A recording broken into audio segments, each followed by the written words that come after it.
Es taisu elektrisko transporta līdzekli priekš bezceļa šī gadījumā, un tad mums ir vēl otrs virziens, kurā mēs ejam. Tas ir tas praktiskais virziens, kas ir tā kā praktisks skūters ikdienai. Pirmās prakses atskaites laikā es pateicu, es gribu taisīt elektrisku skateboardu bezceļiem, un tad visi trīs mentori, kas mums ir, viņi saka, nu tad mēs gribētu redzēt. Izaicinājums pieņemt. Principā precīzi pirms gada, tad man bija gatavs prototips. Tu viņu vadi ar pulti. Teiksim, šitā te augšā viņš uzbrauks vienkārši bez piepūles. Ideja bija maijā. Un augustā bija tā kā tas pirmais prototips. Un ar prototipu jau var gāja. Zin kā nāk tuvāk prakses, es izdomāju, ko man visu vajag, pasūtījis tur internetā un nenāk. Un beigās taisīja jau nu tā kā bez elektronikas to visu. Bet nav atnācis nekas vēl, nu tā kā tur ne motori, nekas, nu ko es neko nevaru izdarīt. Pirku šeit pa dārgu naudu, tā kā visu dubultā, lai tikai uz to deadline man būtu prototips. Tieši koledži, teiksim, pamudināja to uzsākšanu, jo tur bija tieši tas uzdevums uzģenerēt idejas. Respektīvi, mums vajadzēja vairākas, no kurām izvēlēties. Es nezinu, cik mums bija, man liekas, 60 vai 70 kopā sarakstīts. Bet man vajag viņā vēl šeit caurumiņus, te ir viens.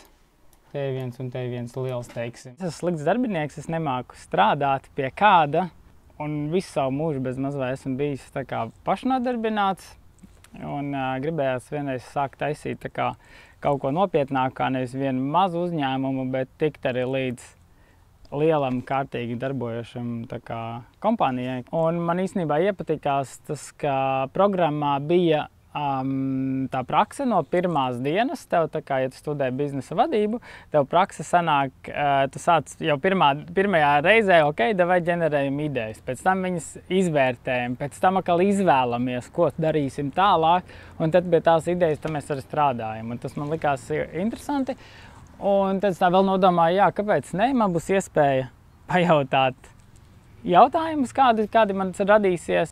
Šobrīd es tā kā palicis viens, kas strādā fiziski pie visas šitās lietas,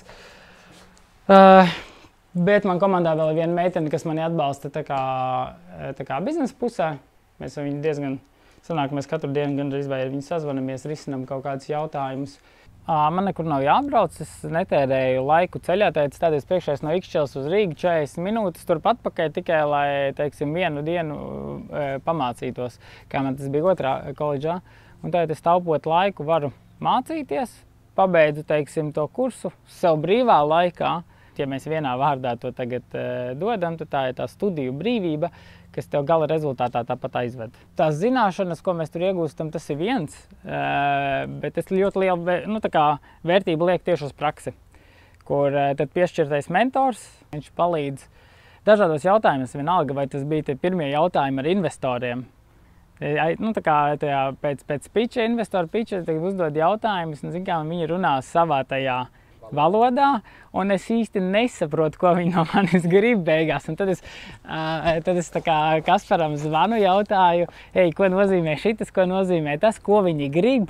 Beigās arī par valuāciju bija jautājumi. Nu, tādas praktiskas lietas, kur, ja tev nav neviens apkārt, nu, ja tu YouTube'ā tagad atrodi visu tā, lai tev kāds izskaidro vēl latviski vai krieviski, ja, tā kā vienalga. Elīna Miķelsone, otrs tā kā mans neoficiālais mentors. Viņi man iesaka konkursus, kur pieteikties, teiksim, ideju kaus. Viņi man palīdzēja vai ieteica hakatonu, viņi man ieteica pašu pirmo, kur mēs piedalījāmies. Nekad mūžā es nebūtu pieteicis. Es tā kā, nu, nezināju nemaz par tādiem, teiksim, ka tādi eksistē. Un ja tu neesi tajā, teiksim, scēnā iekšā, tu pat īsti nesaproti, kur meklēt, jo tu nezini, ka tāds ir.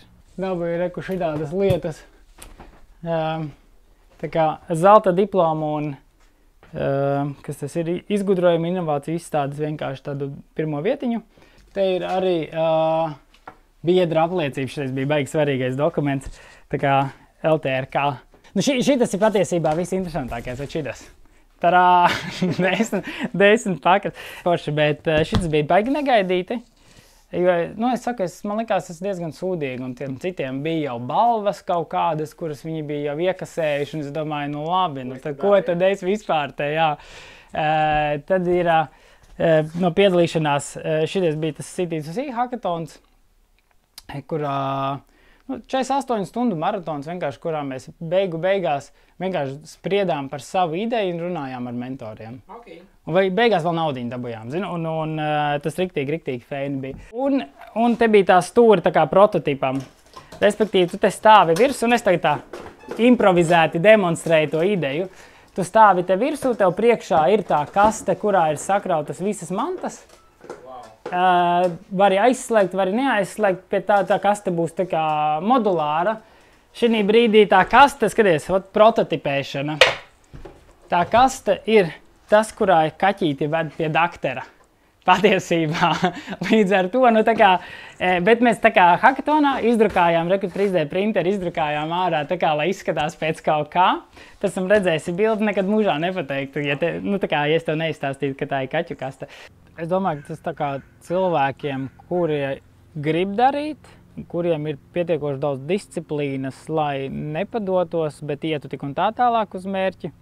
Visi jau mēs zinām, ka studijas jau nav baigi vieglais process, un tad ir arī diezgan liela tās atbirums, bet ja tu tiešām gribi kaut ko savā dzīvē mainīt, un tu arī tici, ka tu to vari izdarīt, tad šis ir tāds lielisks palīga līdzeklis, kur tev tā neatņemot, principā tev gandrīz necik laika tevi ved soli pa solim uz priekšu.